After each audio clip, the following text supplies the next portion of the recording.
Hey, hey, hey, happy Thursday evening. This is Born to Act. So let be. Real quick shout out to Yearly Huff out of Chicago. You know, this is my favorite shirt. And there's a jacket to it too. I'm gonna get a jacket. I'm gonna get my jacket this fall for sure. Oh, and there's some more shirts that I want to get that she's made. So if you don't know, now you know. It's a spot. I'm gonna have to buy another one of these shirts. You got snagged on something. This is my favorite shirt. Yearly Huff, Superhero Huff. I'm gonna buy some more of her shirts. It's just if you have to look her up. It's an amazing story. She's out of Chicago, and how she had to overcome some really big challenges dealing with the Chicago Police Department. So definitely, I appreciate her and the fact that she's just super cool with me rocking her gear when I'm doing stuff. On camera and stuff. So super cool. All right, Born to Act, let be. I had to get used to telling my kids that I'm going to the theater, right? That was a super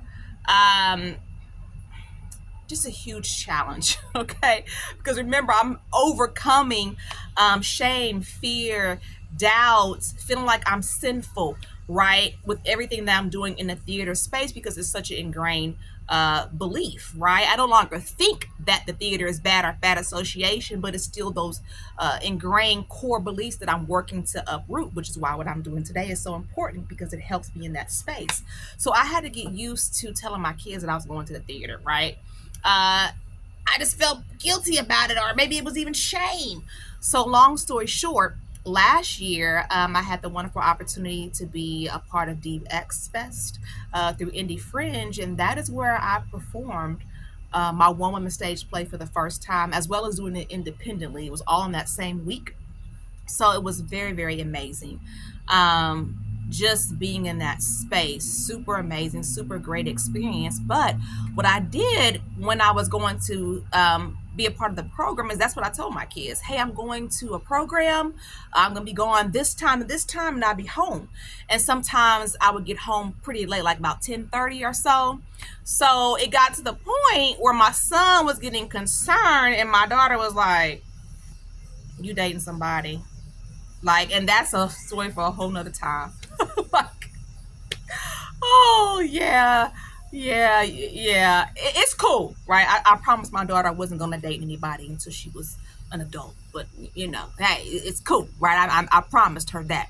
And honestly, I'm glad that I did, because with the stuff that she's experienced and the stuff that she's seen, she needs that security, and I'm cool with that. So, long story short, though, she was starting to feel like, nah, I've seen this before, Mama. I don't know if I can trust you. So I had to tell them, like, no, I'm going to the theater. I'm in a program, A, B, C, and D, da da da da da da. And it allowed me to break the ice. And it also opened up more space for theater conversations in our home. So it's so funny, because my daughter one time asked me, she was like, so now can Jehovah's Witnesses be actors? Mama, like are you, like, I know you're doing it, but are we really supposed to be? And I had to explain to her, first and foremost, it's always about your relationship with Almighty God. First and foremost, it's always about making decisions that don't interfere with you worshiping Jehovah God to the best of your ability, giving him your first, giving him your best, doing God's will. So as long as I'm able to do that in a theater space, I'm not sinning. Bit bam boom. So I know that this is not a very popular career choice, within the religion of Jehovah's Witnesses, but definitely the theater is not bad association, right? Bad association can come from a plethora of places. Danger and narcissism can come from a plethora of places, including the Kingdom Hall. So definitely, for those reasons, is why it's so important that I learn to speak about theater freely. And not only that, I'm also going to have a program this fall for girls, geared towards those who are being raised as Jehovah's Witnesses, and teaching them solo performing, because it's such a great experience. It's such a benefit. It's such a healing, teaching, healing, so many different things. And of course, for me, I'm very, very big about drama therapy. But also, it is very, very possible to go into community theater if a person wants to, and really have income off of being a solo performer. Yes, it is absolutely possible. And it's not like they have to do that as a career, right? But I'm also, what I'm really doing is opening up an extracurricular activity, and bringing my daughter along for the journey and making sure she gets some really pretty neat, well-rounded experiences. So I say all that to say, like, I had to, get used to telling my kids I'm going to the theater, right? And explaining to them I'm going to the theater, okay? And now it's just a part of everyday conversation when I'm telling them my schedule. Hey, and by the way, I'm going to the theater. Da da da da da da da da. So that was a really cool thing to overcome.